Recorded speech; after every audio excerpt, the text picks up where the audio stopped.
Students, तो हम लोग पढ़ रहे हैं लिब्रे ऑफिस कैल्क में फार्मूला। जैसे कि यहाँ पर हमने कुछ संख्याएं टाइप की हुई हैं।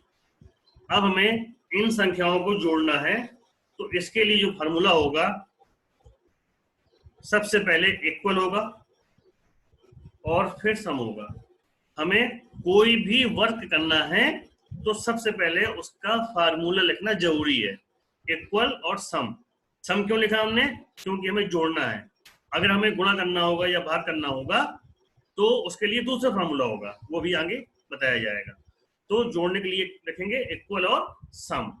इसके बाद फिर लगाएंगे ब्रैकेट और फिर हम देखेंगे कि हमको कहां से कहां तक जोड़ना है। अब मान लीजिए मैं आपसे कहूं कि मुझे 15 से जोड़ना है, ध्यान दीजिएगा क्वेश्चन 45 से नहीं। अब मुझे जोड़ना है 15 से 80 तक या 15 से 25 तक, ध्यान दीजिएगा। तो अब मैं यहां लिखूंगा 15 कहां पर है? B2 में, और 25 कहां है? B5 में। ये कर दिया मैंने B5, ये हो गया। ध्यान दीजिएगा, कोई जबरदस्ती ऐसी नहीं है कि हमको B1 से ही करना पड़ेगा अंत तक। जितनी हमें आवश्यकता है उतने का कर सकते हैं। जैसे अभी हमें आवश्यकता है B2 से B5 तक की, तो हमने उतना ले लिया है, तो इंटर कर देंगे तो टोटल आ जाएगा। अगर सभी करना होगा तो इक्वल सम। अब 45 कहाँ है? B1 में, और 80 कहाँ है? B6 में। वो कर देंगे तो उन सभी का आ जाएगा। इस प्रकार से हम इनको चेंज कर सकते हैं। अब मान लीजिए संख्याएं इस प्रकार से लिखी हुई हैं।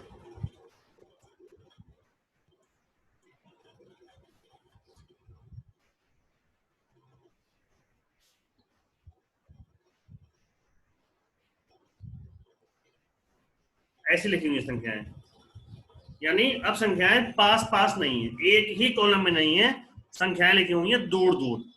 अब हमें इनको ऐड करना है। अगर हमें इनको ऐड करना है तो हमें थोड़ा सा तरीका डिफरेंट करना पड़ेगा। फार्मूला वही रहेगा, इक्वल और सम। नोट करते जाइएगा, इक्वल और सम, और फिर लगाएंगे ब्रैकेट। ये देखिए, ये टाइप कर लिया मैं ब्रैकेट, यानी फार्मूला वही है, तरीका वही है। अब जो पहली संख्या है, ये यहाँ पर जहां मेरा माउस है, 80। अब ध्यान से देखिए 80 किस सेल में है? बिल्कुल सही, 80 है A2 में, तो हम यहाँ लिखेंगे A2। अब जब हम पहले करते थे तो लगाते थे कोलन, लेकिन अब कोलन नहीं लगाएंगे, अब लगाएंगे हम सिर्फ कॉमा। ये देखिए, ये हमने लगाया कॉमा। अब जो अगली संख्या है वो ये है। ये संख्या कौन सी है? 66 है। ये कहां पर है? बिल्कुल सही, A5 में। अब हम कर देंगे A5, फिर कॉमा लगाएंगे। अब ये देखिए 50, ये कहाँ है? B1 में, ये कर दिया हमने B1, फिर कॉमा लगाएंगे। फिर 40 कहाँ? देखिए B4 में, अब हम कर दिया B4। जी हाँ। अब अगली संख्या है 34, ये कहाँ पर है? ये है C2 में, ये हमने कर दिया C2 कॉमा। फिर है 10, ये है C5। ये देखिए, ये बिल्कुल इस प्रकार से।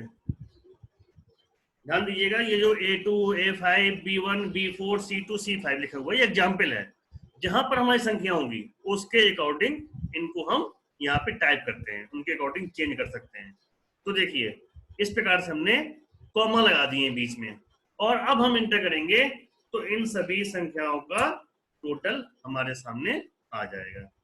जिन्होंने ना लिखा हो तो वो इसको टाइप कर सकते हैं।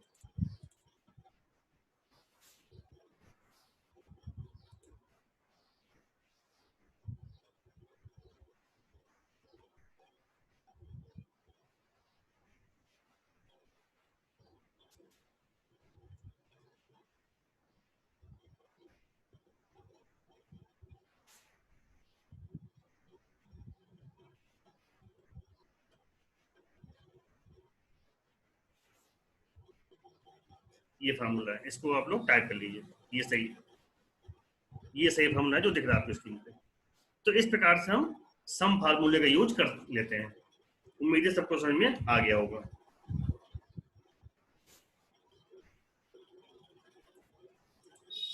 अब यहां पर एक क्वेश्चन है,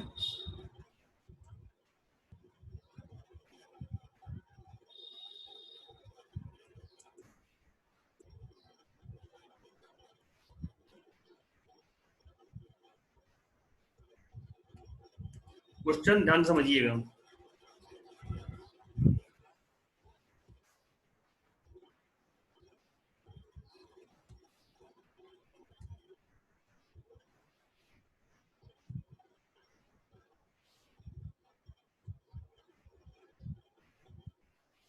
अब देखिए ये क्वेश्चन है, दो संख्याएं लिखी हुई हैं 50 एंड 100 और हमने लिखा है फार्मूला इक्वल सम b2 कोलन b3 कॉमा 10।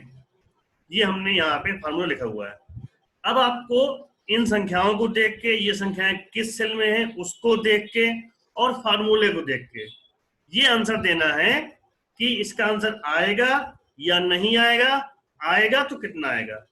तो जो लोग कहते हैं कि इसका आंसर आएगा तो वो यस लिखें और आंसर लिख के भेजें। जो कहते हैं कि आंसर नहीं आएगा वो नो लिख के भेजें चैट में। जो ये सोचते हैं कि ये इसका आंसर आएगा तो यस लिखें और आंसर लिखें चैट में, और जो ये सोचते हैं कि नहीं आएगा वो नो लिख के भेजें। और सभी लोग भेजें, 14 लोग हैं, सभी लोग भेजें। जब तक सब लोग नहीं भेजेंगे मैं आगे नहीं बढ़ाऊंगा क्लास को, तो सब लोग भेजें। मैं कई बार कहता हूं कि सही या गलत का सवाल नहीं है, सवाल है पार्टिसिपेट करने का। कोशिश सबको करनी है ताकि आपको याद रहेगा। चलिए बड़ी तेजी से आंसर आ रहे हैं, अभी तक 8 लोगों के आंसर आ चुके हैं। जो बाकी लोग बचे हैं वो भी कोशिश करें, आंसर भेजें।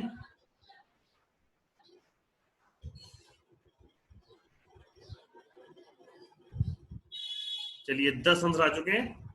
4 लोग जिन्होंने आंसर नहीं भेजा है या कोशिश कर रहे हैं वो भी भेजें। चलिए 11 लोगों ने भेज दिया है।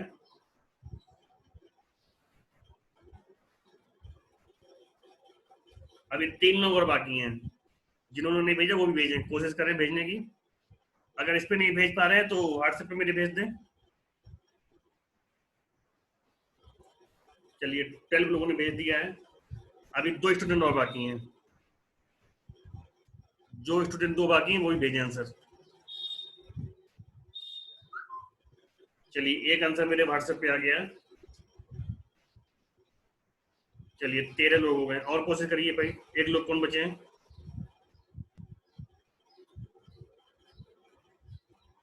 चलिए सभी के आंसर आ गए। 13 लोगों के आंसर यहाँ पर है, एक लोग का आंसर व्हाट्सएप में। चलिए अब देखते हैं क्या आंसर भेजे आप लोगों ने।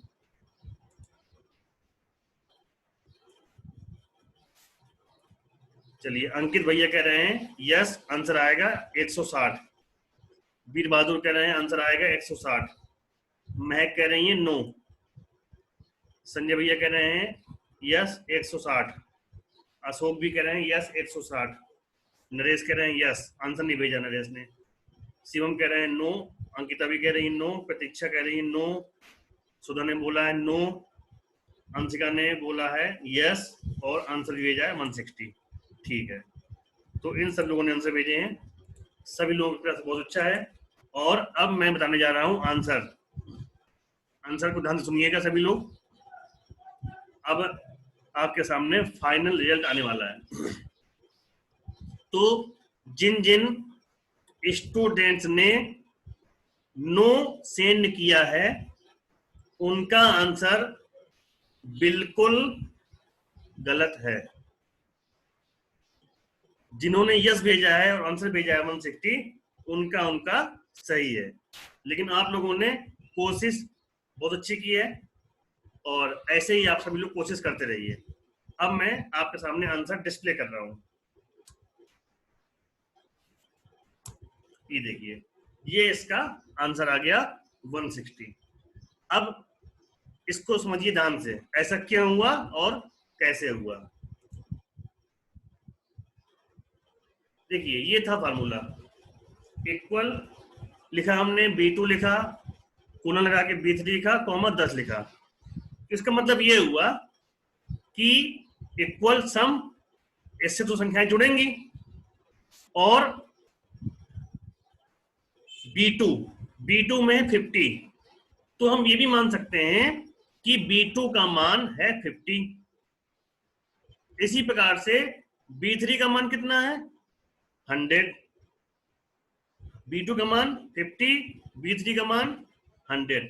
इसी प्रकार से जो ये 10 लिखा हुआ है, तो ये सेल एड्रेस नहीं लिखा, ये सीधे संख्या ही लिखी हुई है। ध्यान दीजिएगा, ये सीधे संख्या ही लिख दी है, ये सेल एड्रेस नहीं है। इसलिए B2 जुड़ेगा, B3 जुड़ेगा, और उसके साथ साथ 10 भी जुड़ जाएगा, इसलिए इसका आंसर आ जाएगा 10। तो सभी लोगों ने कोशिश की, और बहुत अच्छी बात है कि सब लोग ट्राई कर रहे हैं और कोशिश कर रहे हैं।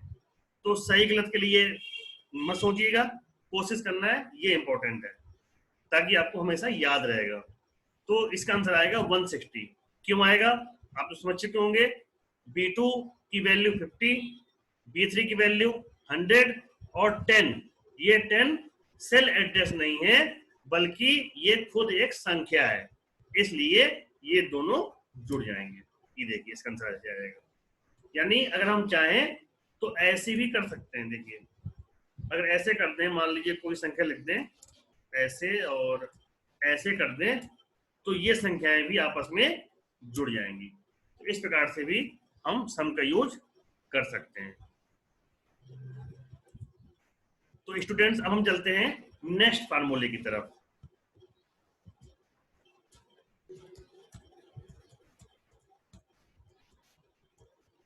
ये अब हमारे सामने कुछ संख्याएं लिखी हुई हैं। अब जैसे हमने संख्याओं को जोड़ा था, वैसे ही अब हमें संख्याओं का आपस में गुणा करना है, यानी मल्टीप्लिकेशन करना है। तो इसके लिए जो फार्मूला है उसका नाम है प्रोडक्ट, यानी सम की जगह हो गया प्रोडक्ट, बस इतना ही अंतर है, सम की जगह हो गया प्रोडक्ट। और अब मान लीजिए मैंने कर दिया B2 कोलन B6।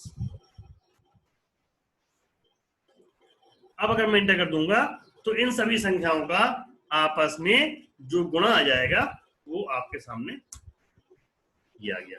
ये देखिए, ये इन सभी संख्याओं का आपस में गुणा आ गया। अंतर सिर्फ इतना हुआ कि जहां पर हमने सम यूज किया था जोड़ने के लिए, उसकी जगह हमने यूज कर लिया प्रोडक्ट, उससे हो गया गुणा।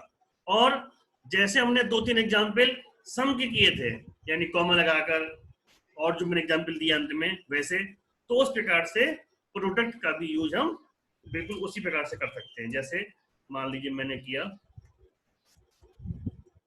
प्रोडक्ट, फिर मैंने कर दिया यहाँ पर B2 कॉमा, फिर कर दिया मैंने B4 कॉमा, फिर मैंने कर दिया B6। यानी इस प्रकार से भी हम कर सकते हैं जैसे सम का यूज किया था।